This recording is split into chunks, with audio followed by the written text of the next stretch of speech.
यशोदा ये तूने क्या किया? लाला को रस्सी से बांध दिया और आज ये दोनों पेड़ यदि हमारे लाला के ऊपर गिर पड़ते हैं। बूढ़ी बूढ़ी गोपियां कहने लगी, अरे बहना बड़ी मुश्किल से बुढ़ापे में लाला को जन्म होयो और तूने आपको रस्सी से बांध दियो। मैया रोदन करने लगी, कहा मुझे नहीं पता था, आज के बाद में बेटा मैं तुझे कभी नहीं बांधूंगी। अब तो मैया ने विचार किया, ऐसा लगता है ये नगर ही ठीक नहीं है, ये गांव ही ठीक नहीं है। अष्टमी को जन्म हुआ, चतुर्दशी को पूतना नामक राक्षसी आ गई, उससे बचाया तो रखी हुई गाड़ी पलट गई, उससे बचाया तो तृणावर्त बमंडर में उड़ गया, उससे बचाया तो ये वृक्ष गिर गए। मेरे लाला के ऊपर दिन प्रतिदिन यहाँ पर संकट बढ़ते हो जा रहे हैं, इसलिए हम ऐसा करते भैया इस नगर को छोड़ देते हैं। तो कहां जाएंगे? बोले हम लोग वृंदावन धाम चलेंगे। सभी ब्रजवासियों ने अपने सामानों को रख करके गाड़ियों में और वृंदावन में प्रवेश किया। भगवान कन्हैया कनेर का एक कान में पुष्प लगा करके और सभी ब्रजवासियों के साथ में वृंदावन में प्रवेश कर रहे हैं। वृंदा मतलब होता तुलसी और वन मतलब होता जंगल। जहां पर तुलसी के पौधे ज्यादा हो उस स्थान को वृंदावन कहते हैं। बरहा पीड़म नटवर बपू कर्णयो कर्णिकारो बिभ्रत बात कनक कपिसो बेजयंती चमाला रंग्रान बैणो हृदर सोदया पूरयन गोप वृंदई वृंदारण्यम सपद रमणम प्राभिसद गीत कीर्ति। बरहा पीड़म नटवर बपू, भगवान अपने कानों में दाहिने कान में कनेर का पुष्प लगा करके और जा रहे हैं। तो कैसे प्रतीत हो रहे हैं? नटवर। नटवर किसको कहते हैं? नट मतलब तो आपने जो देखेंगे तमाशा दिखाने वाले आते हैं, जो रस्सियों पर चल करके खेल दिखाते हैं, तमाशा दिखाते हैं, उनको नट बोलते हैं। बर मतलब दूल्हा होता है। तो जिस प्रकार से उनका तमाशा देखने के लिए सभी लोग आते हैं, दूल्हा को देखने के लिए सभी लोग आते हैं। दूल्हा चाहे कैसा भी हो, काला हो कलूटा हो, लेकिन माता एक आंख से झरोके में घर के बाहर पूरा सर ढका हुआ और सब देखने निकलती है घर से बाहर। दूल्हे को जिस प्रकार से सब माताएं देखती हैं, चाहे कैसा भी हो, उसी प्रकार भगवान की सुंदर झांकी। भगवान श्री कृष्ण बर है, दूल्हा है, दुनिया के सबसे सुंदर दूल्हा है। कर्णयो कर्णिकारम, अपने दाहिने कान में कनेर का पुष्प लगा रखा है और जब वो बाएं मुड़ते हैं तो उस पुष्प को दूसरे कान में लगा लेते हैं। बिभ्रत बात कनक कपिसो बेजयंती चमाला, बेजंती पुष्पों की माला जिन्होंने धारण कर रखी है। रंग्रान बैण और अदर सुदया, अपने अधरों पर जिन्होंने बांसुरी धारण कर रखी है। ऐसे भगवान वृंदारण्यम सपद रमणम प्राभिसद गीत कीर्ति, वृंदावन में प्रवेश कर रहे हैं। बोलिए वृंदावन बिहारी लाल की, राधे रानी सरकार की जय। जय जय श्री राधे। मेरे उठे बिरे की पीर सखीरी वृंदावन जाऊंगी। मेरे उठे बिरे की पीर सखी वृंदावन जाऊंगी। मेरे उठे बिरे की पीर सखी वृंदावन जाऊंगी। वो वृंदावन जाऊंगी सखी फिर लौट के ना आऊंगी। वृंदावन जाऊंगी सखी गोवर्धन गोवर्धन जाऊंगी। ओ बज मुरली जय हो। बज मुरली राधे। बज मुरली यमुना तीर सखी वृंदावन जाऊंगी। ओ बज मुरली यमुना तीर सखी वृंदावन जाऊंगी। दोनों हाथ ऊपर ताली बजाते हुए श्री राधे हरि बोल।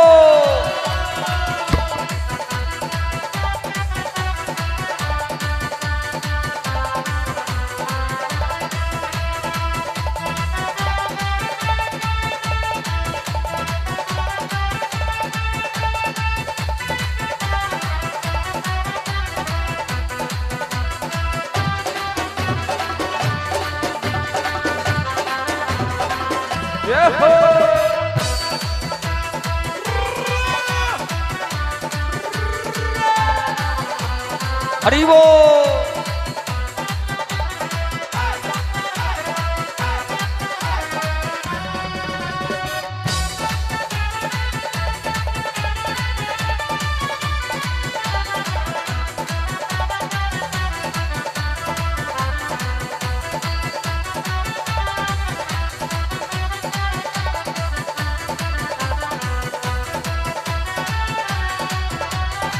श्याम सलोनी सूरत की दीवानी हो गई। ओ श्याम सलोनी सूरत की दीवानी हो गई। ओ श्याम सलोनी सूरत की दीवानी हो गई। ओ श्याम सलोनी सूरत की दीवानी हो गई। राधे। नल बरसे नीर सखी वृंदावन जाऊंगी। मेरे नैनन बरसे नीर सखी वृंदावन जाऊंगी। वो वृंदावन जाऊंगी सखी गोवर्धन जाऊंगी। वृंदावन जाऊंगी सखी गोवर्धन जाऊंगी। बज मुरली हो। बज मुरली राधे। बज मुरली यमुना तीर सखी वृंदावन जाऊंगी। वो बज मुरली यमुना तीर सखी वृंदावन जाऊंगी।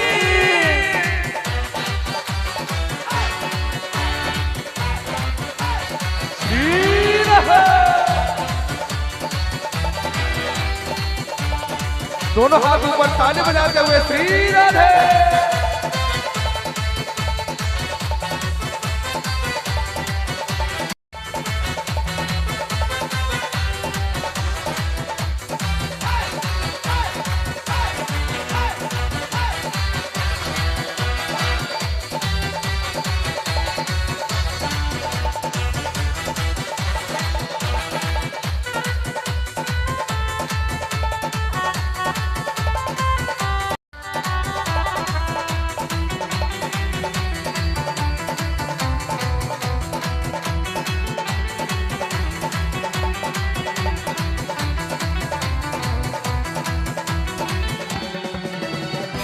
छोड़ दिए मैंने भोजन पानी शाम की याद में। वो छोड़ दिए मैंने भोजन पानी शाम की याद में।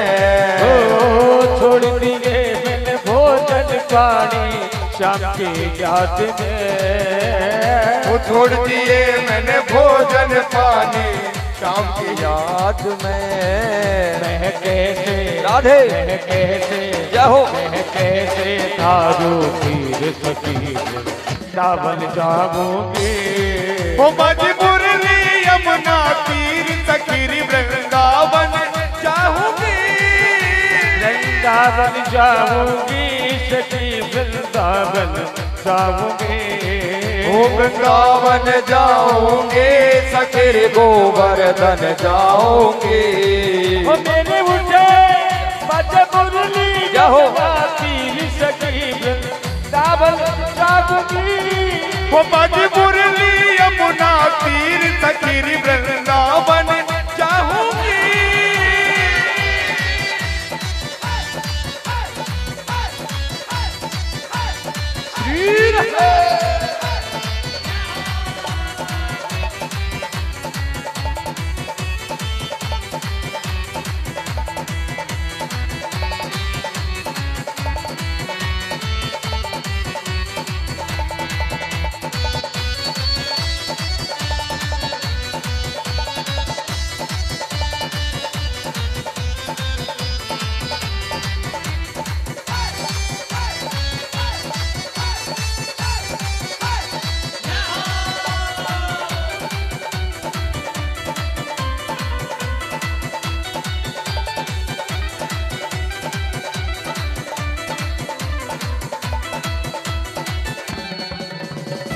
नैन लड़े गिरधर से मैं तो पागल कर डाले।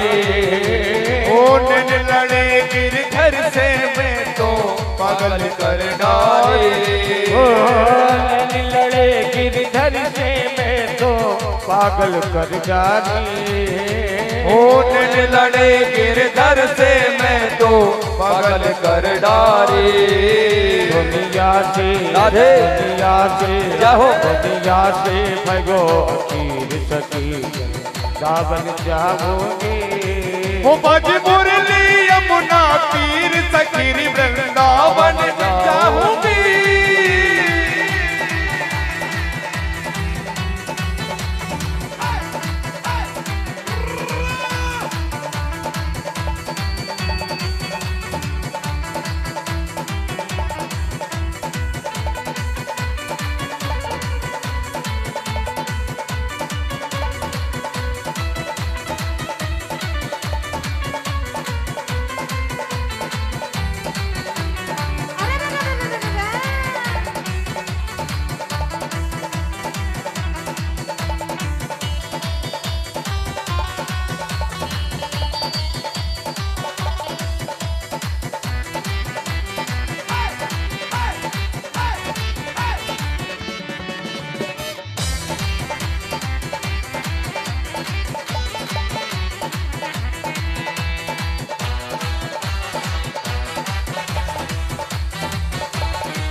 वृंदावन जाऊंगी सकेर गोवर्धन जाऊंगी।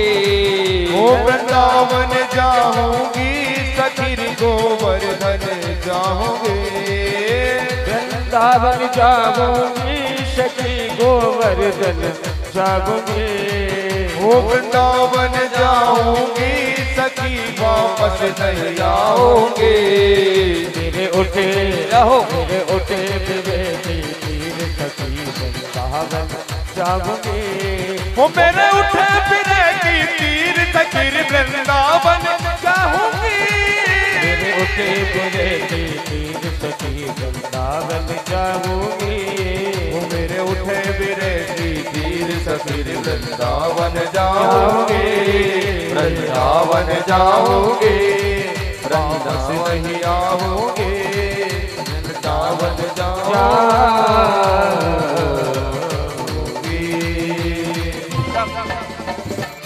बोलिए वृंदावन बिहारी लाल की जय। जय जय श्री राधे श्याम।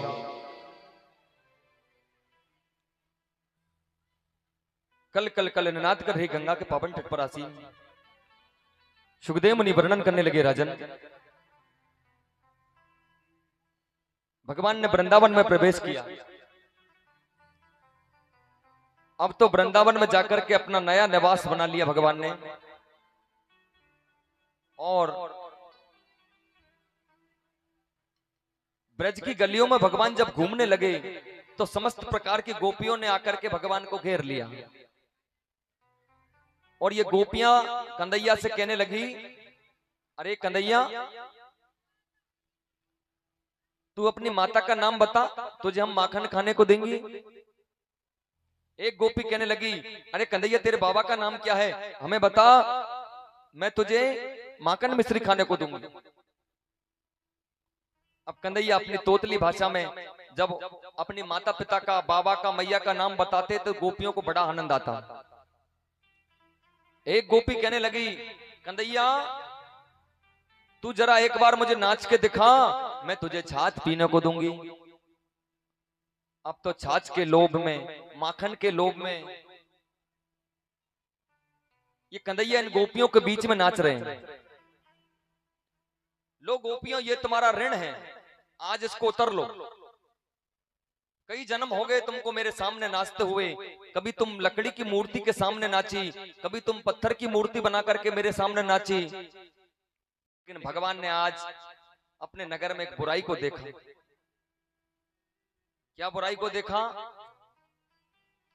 कि समस्त प्रकार की गोपियां दूध दही मथुरा में ले जाकर के महाराज कंस को बेचती है, और उस दूध दही को खा करके राक्षस लोग बलिष्ठ होते हैं और वो फिर अत्याचार करते हैं, अधर्म करते हैं। तो भगवान ने सोचा कि सबसे पहले इस बुराई को मेरे नगर से ही निकालना प्रारंभ करूंगा। भगवान के घर पर दूध दही माखन खाने की कोई कमी नहीं थी। नंद बाबा के यहाँ 2 लाख गायें थी, भगवान के यहाँ दूध दही की कोई कमी नहीं। उनको माखन चुराने की जरूरत क्यों पड़ी? वो इसीलिए पड़ी कि ये गोपियां दूध दही मथुरा में ले जाकर के महाराज कंस को बेचती थी, ये उसका दुरुपयोग करते थे। ये नीति कहती है, नीति ये कहती है कि यदि कोई व्यक्ति परमात्मा के द्वारा दी गई संपत्ति का, धन का, कुर्सी का, पद का, प्रतिष्ठा का यदि कोई व्यक्ति दुरुपयोग करता है तो भगवान उसको छीनना प्रारंभ कर देते हैं, उसको नष्ट करना प्रारंभ कर देते हैं। इसलिए भगवान ने सबसे पहले अपने नगर की बुराई को निकाला, एक चोर मंडल बना लिया। तनसुका, धनसुका, मनसुका, श्री नामदेव, मधुमंगल आदि बहुत से भगवान के सखा बन गए। उनसे पूछा, बोले भैया बताओ कौन सी गोपी सबसे ज्यादा दूध दही मथुरा में ले जाकर के बेचती है? बोले महाराज ये कलावती नामक गोपी है ना, ये सबसे ज्यादा दूध दही माखन मिश्री मथुरा में ले जाकर के बेचती है। चलो आज कलावती के घर पर चलते हैं। अब कलावती के घर पर गए तो कलावती नामक गोपी अपने छोटे बालक को झूले में डाल करके सुला रही थी। इतने में कन्हैया मुख्य दरवाजे से कलावती के घर में प्रवेश किया, सारे चोर मंडल को घर के पीछे खड़ा कर दिया। कलावती ने कहा आओ कन्हैया आओ। आकर के कलावती के पास में बैठ गए और कलावती का जो छोटा बालक था उसके बारे में कहने लगे, अरे गोपी ये कभी रोता नहीं है? तो कन्हैया क्या तू इसके रुलाएगा? नहीं नहीं मैं तो ऐसे ही पूछ रहा हूं। इतने में गोपी का ध्यान इधर उधर हटा तो कन्हैया ने अपने नाखूनों से उस छोटे से बच्चे को जैसे ही चुरूटा लिया, अब वो जोर जोर से रोने लगा। देख गोपी मैंने कुछ नहीं किया, ये अपने आप रो रहा है। और जैसे ही गोपी उठा करके कंधे के लगाने लगे, पीछे से एक बार और नोच दिया, अब तो वो बालक और जोर जोर से रोने लगा। देख गोपी ऐसे चुप नहीं होगा। तो कन्हैया तू बता कैसे चुप होगा? बोले गोपी जब मैं छोटा था ना तब मैं भी ऐसे ही रोता था इसकी तरह, तो मेरी मैया मुझे गांव में घुमाने ले जाती थी। अब तू घर की चिंता मत करे, घर पर मैं बैठा हूं और तू इसको गांव में घुमा ला। अब बेचारी वो गोपी कन्हैया की बातों में आ गई। उसको थोड़ी ना पता था कि आज मेरे घर में माखन चोरी होने वाली। अब वो बालक को लेकर के नगर में गई, पीछे से सारे चोर मंडल को भगवान ने घर में घुसाया, खूब माखन खाया और सारे दूध दही के मटके फोड़ दिए। जितना खाया सो खाया, बाकी का बिखेर करके चले गए। अब तो ये गोपियां ये गोपियां यशोदा मैया के पास में जाकर के शिकायत करती थी, लेकिन मैया को भरोसा नहीं होता। और यशोदा मैया यही कहती थी मेरे घर में दूध दही की कोई कमी नहीं है, जो तुम्हारे घर में चोरी करने जाएगा झूठा लांछन लगाती हो। गोपियों ने सोचा अब क्या करे बहना, कितनी भी शिकायत कर लो यशोदा मैया को भरोसा नहीं होता। कन्हैया ने कहा और कौन सी गोपी है जो सबसे ज्यादा दूध दही मथुरा में ले जाकर के बेचती है? बोले कन्हैया ये लीलावती नामक गोपी है, ये भी बहुत दूध दही मथुरा में ले जाकर के बेचती है। चलो आज लीलावती के घर चलते हैं। लीलावती के घर में प्रवेश किया कन्हैया ने, सारे चोर मंडल को घर के पीछे खड़ा कर दिया और जैसे ही प्रवेश किया तो सीधे बछड़ों, छोटे छोटे बछड़े बंध रहे थे गैया के, उनके पास में चले गए। अरे कन्हैया आओ। बोले देख गोपी, मैं मेरे घर पर भी बछड़ों में ही खेलता हूं, मुझे बछड़े अच्छे लगते हैं। अच्छा कन्हैया तू खेल ले बछड़ों में। गोपी का ध्यान इधर उधर हुआ और कन्हैया ने एक बछड़ा खोल दिया। अरे गोपी, ये तेरा बछड़ा खुल गया। अब उछलता हुआ जैसे ही वो घर के बाहर गया, उसको लेने के लिए वो गोपी भागी, इतने में तो सारे बछड़े खोल दिए। अब तो वो सारे बछड़े उछल उछल करके घर के बाहर जाने लगे। उनको लेने के लिए गोपी को बहुत समय लग गया। इतने में तो सारे दूध दही के मटके फोड़ दिए, जितना माखन खाना था सो खाया, बाकी का बिखेर करके चले गए। अब तो गोपियों से रहा नहीं जाता, मैया के पास शिकायत लेके जाती है, मैया को भरोसा नहीं होता। अब क्या करें? गोपियों ने मीटिंग करी और कहा कि भाई बहना ऐसे पार नहीं पड़ेगी, ऐसा करो दूध दही के मटके ऊपर लटका दो छीके बनाकर, क्योंकि बच्चे छोटे छोटे उनके हाथ नहीं आएंगे, इसलिए ऊंचाई पर दही के मटके लटका दिए, माखन के मटके लटका दिए। कन्हैया ने सोचा अच्छा मुझसे चोरी, सबसे छुपा लेना, लेकिन भगवान से कैसे छुपाओगे? जो घटघटवासी हैं, जो सबके घट की सबके मन की बात जानता है, उससे कैसे छुपाओगे? वो सबकी बात जानता है, घटघटवासी हैं, प्रत्येक जीवात्मा के मन की बात जो जानता है, अंतर्यामी है, उससे हम कैसे छुपाएं? लेकिन फिर भी कई लोगों की आदत होती है, घर में कोई कमी नहीं है, खूब धन के भंडार भरे पड़े हैं, लेकिन जो नोट कहीं पर भी नहीं चला गांव में, जो फटा हुआ नोट है उसको चुपके से धीरे से दान पेटी में डाल देते हैं भगवान के मंदिर में। वो सोच रहे भगवान तो देख ही नहीं रहा, चुपके से भगवान को चढ़ा देते हैं या दान पेटी में डाल देते हैं फटा नोट। या जो सिक्का बाजार में नहीं चलता हो, ऐसे सिक्के को दान पेटी में डाल देते, भगवान नहीं देख रहा। भगवान देखता अच्छा मुझसे चोरी, चलो डॉक्टर के पास। मंदिर में फटा हुआ नोट चढ़ा करके, मंदिर में खोटा सिक्का चढ़ा करके और बड़े भाव से कहते हैं मौसम दीन न दीन हिता तुम समान रघुवीर, अस विचार मन रंस मनी हरो विषाम्भवपि। मौसम दीन न दीन हिता, हे महाराज मैं गरीब, हे प्रभु मैं गरीब हूं, दीन हूं, दुखी हूं। भगवान कहता है मेरे से चोरी कर रहा है, मेरे से झूठ बोल रहा है, मेरे से छुपा रहा है, चल डॉक्टर के पास। ऐसा झटका लगाता है, ऐसा झटका लगाता भगवान कि एक ही झटके में 1,50,000 रुपए डॉक्टर को दे आते हैं। और डॉक्टर को तो चाहिए,